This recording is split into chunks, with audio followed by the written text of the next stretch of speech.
Com a palavra, pelo tempo de 5 minutos, o senador Everton.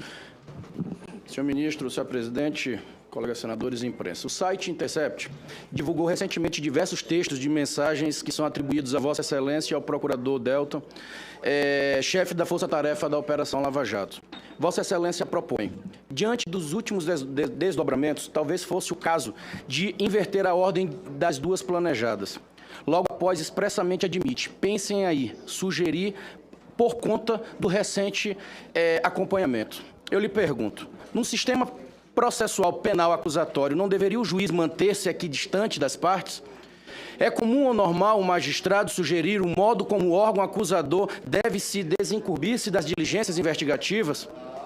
Em mensagem, dia 13 de março de 2017, Vossa Excelência teria emitido opinião sobre o desempenho de uma procuradora da República. Com efeito, é válido especular que o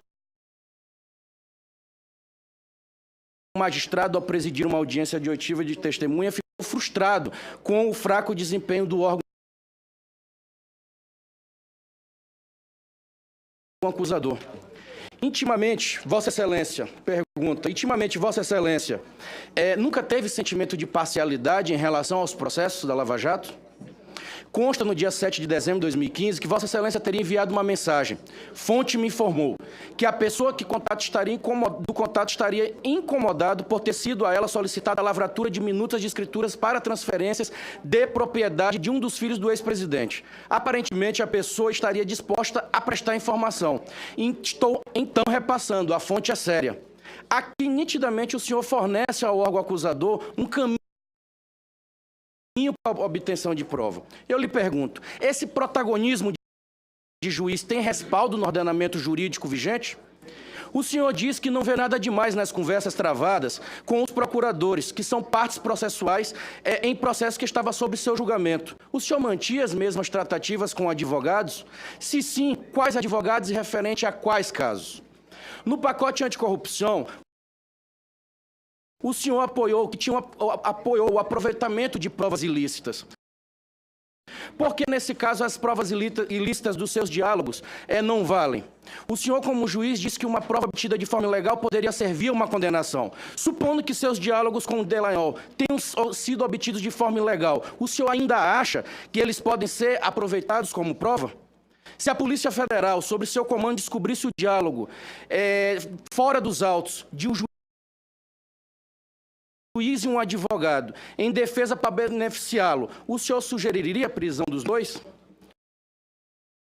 Quando o senhor estava na Lava Jato, o senhor determinou várias buscas e apreensões na casa de suspeitos. O senhor agora é suspeito de corromper a imparcialidade do judiciário. Não deveria o senhor já ter se adiantado e ter entregue o seu celular e o seu iPad para a perícia? Doutor Moro, o senhor é um homem do direito, da justiça. O senhor é um símbolo da justiça. O senhor foi um homem corajoso que prendeu homens poderosos. A OAB agora está propondo o seu afastamento do Ministério da Justiça. Para preservar a sua imagem de super-homem, super-herói, o senhor não deveria se afastar? O senhor prendia como juiz para forçar uma delação. Agora, já que o senhor mesmo aqui na sua fala, o senhor disse que não deixa suas mensagens arquivadas, não deixava? O Dallagnol deixava. Não era hora de o senhor também fazer a delação e entregá-lo? E se ele guardava esses arquivos, é porque ele não confiava na conversa que ele tratava com o juiz do caso. O senhor foi ver um jogo do Flamengo recentemente aqui em Brasília. O que o senhor diria se o juiz desse jogo combinasse com outro jogador para ele cair na área e dar um pênalti, e logo em seguida o senhor olhasse esse juiz vestindo a camisa do outro time? O que o senhor ia dizer?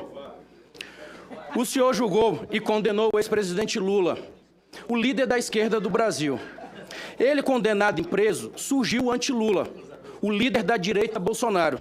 A sua decisão, ainda que fosse correta, influenciou diretamente no resultado eleitoral.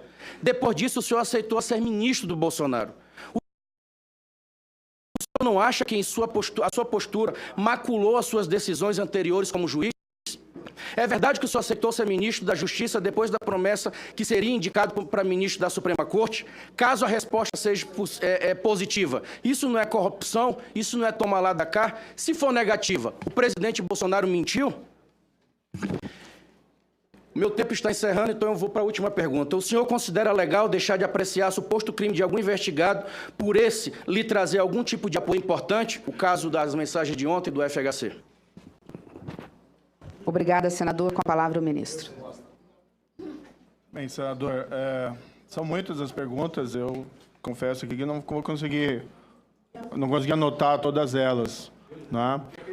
O que, na verdade, aconteceu, vamos colocar alguns esclarecimentos. Eu entreguei, ao contrário do que Vossa Excelência afirma, eu entreguei meu aparelho celular à Polícia Federal para exame. Não tem problema nenhum quanto a isso, tá? A questão aqui, existe essa invasão hacker criminosa, né, com objetivos de obstaculizar investigações anticorrupção, tá? Então, isso, no princípio, é uma prova ilícita. E, do outro lado, não se tem nenhuma demonstração, nenhuma prova da autenticidade desses elementos, né? O veículo que supostamente os recebeu de uma fonte, suposta fonte igualmente, não se dignou a apresentar esse material, né? Se diz que, olha, esse material é grave, tem ilícitos tão graves. Publica, não tem problema nenhum. Eu tenho certeza de que, se não houver adulteração das minhas mensagens, são completamente normais, não existe nenhum problema ali. Agora, o veículo, se quer que esses elementos sejam utilizados, vamos dizer, para punição dos envolvidos pelos esses supostos graves desvios éticos, tem que apresentar esses elementos para que esses elementos sejam examinados e verificados, tá? Como eu mencionei, eu não tenho mais essas mensagens. Eu não lembro de mensagem que eu mandei há um mês atrás. 2 meses atrás. Querem que eu lembre de mensagem que eu mandei há 2, 3 anos atrás? Não tem como.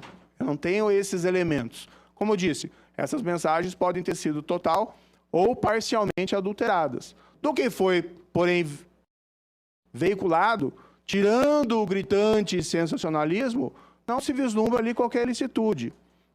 É difícil comentar esse conteúdo sem ter a memória exata. Por exemplo, se diz lá, olha, operação. Isso são decisões já deferidas. O juiz defere prisão, busca e apreensão. São várias operações no âmbito da Operação Lava Jato. E é normal uma discussão de logística. Tem aqui a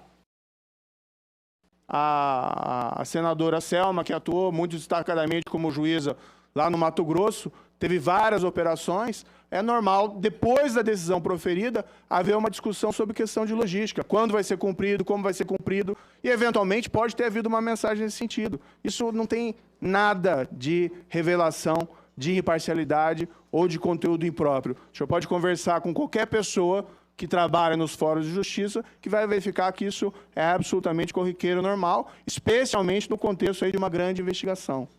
Tá? Sobre a questão do convite, eu já falei isso publicamente diversas vezes.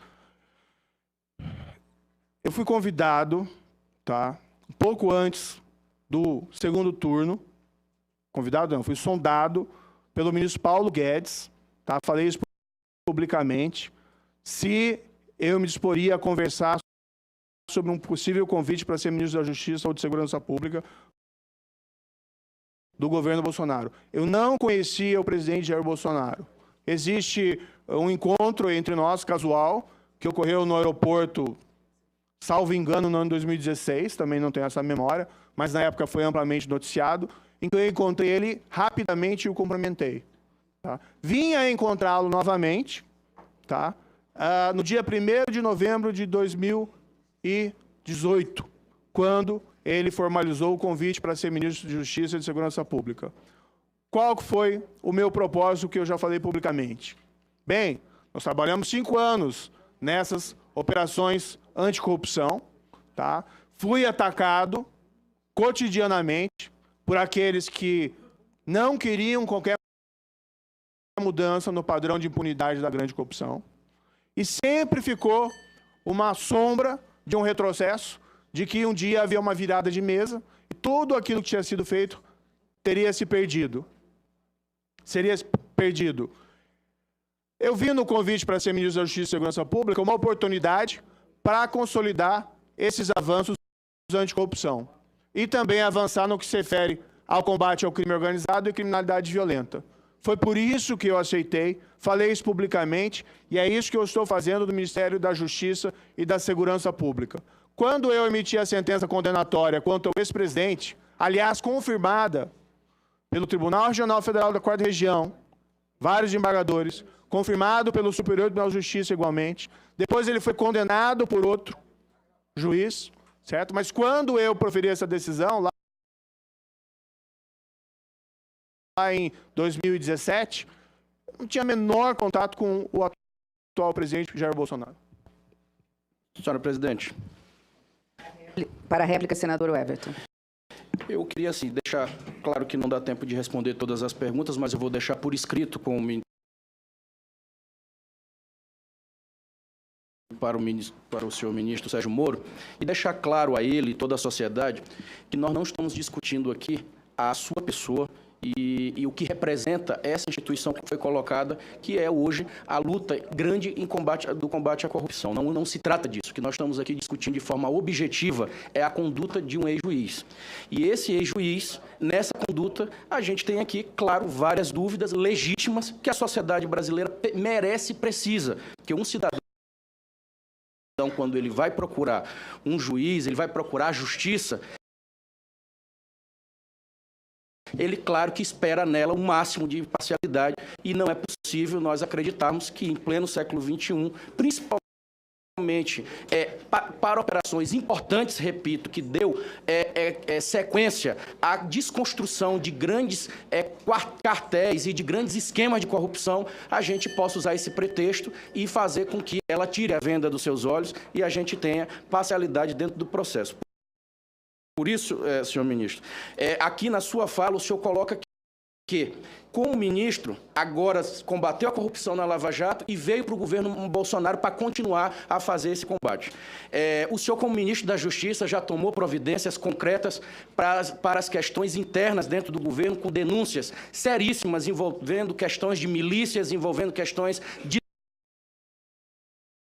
laranjas e outras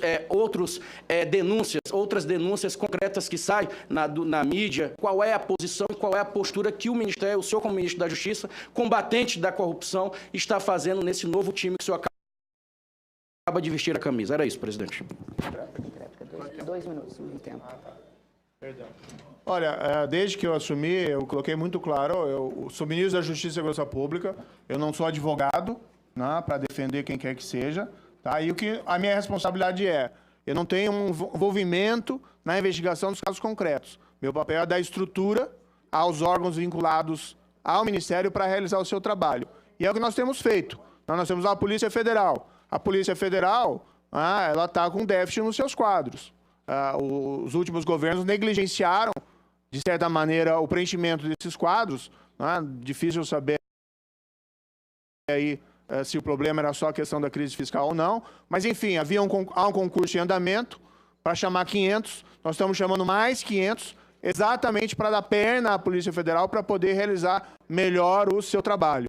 Existem outras investigações que não se encontram nas minhas mãos. O ministro da Justiça não é responsável por todas as investigações que correm no país. O meu papel, e o que eu disse muito claro à Polícia Federal, desde o início que assumi esse governo, trabalhem com autonomia, façam o seu trabalho, né? E isso que eu tenho feito.